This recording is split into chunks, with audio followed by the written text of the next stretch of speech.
So today we're looking at SculptGL, which is a online 3D modeling software.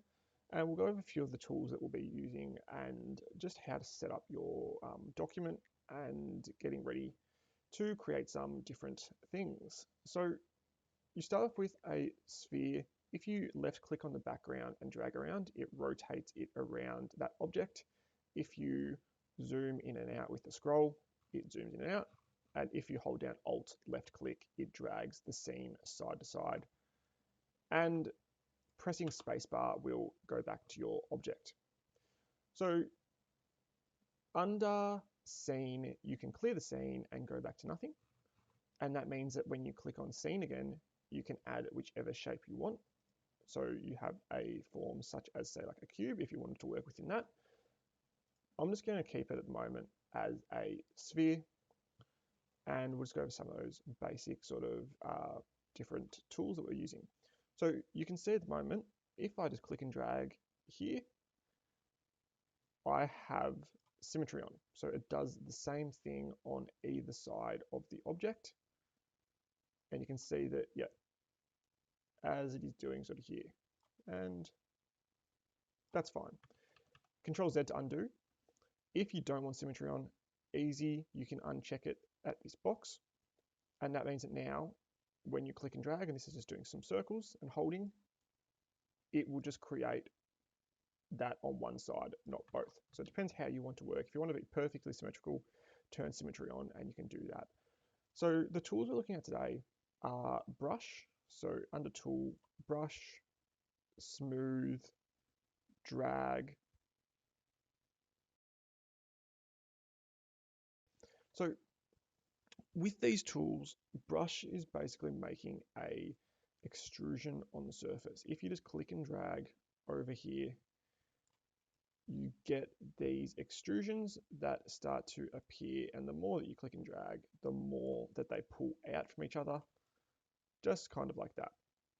So if you want to invert that, you can click negative, and if I go over the top of it again and just click and drag over top, negative will push it back into the shape.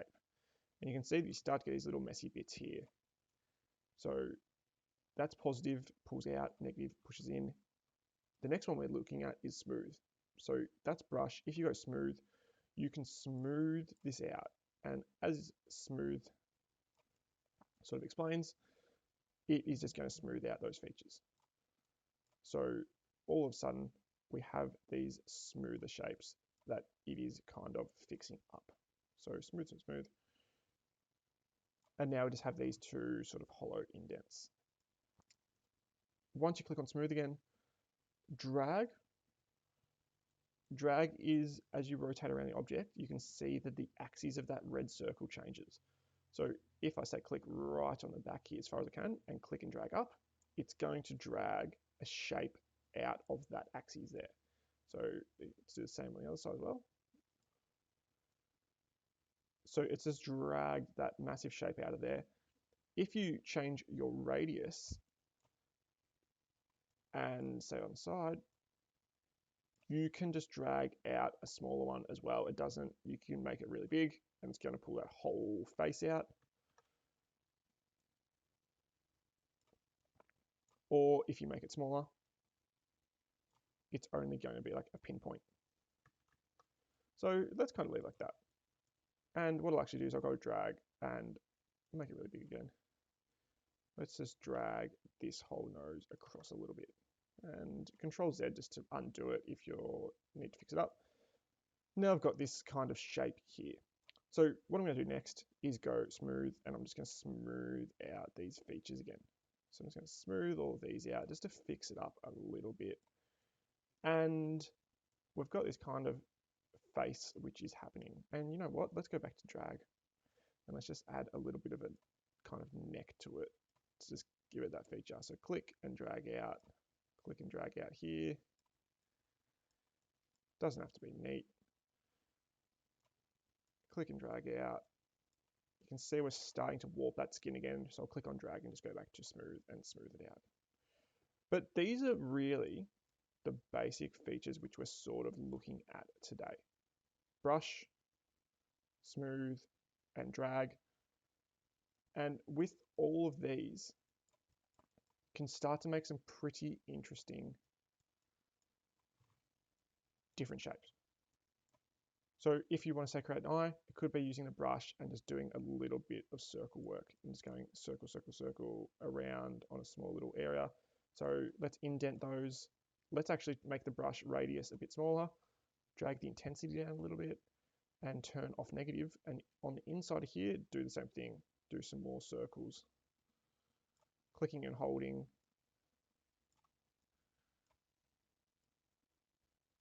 And now I've got these kind of hollowed out eyes that are in there as well.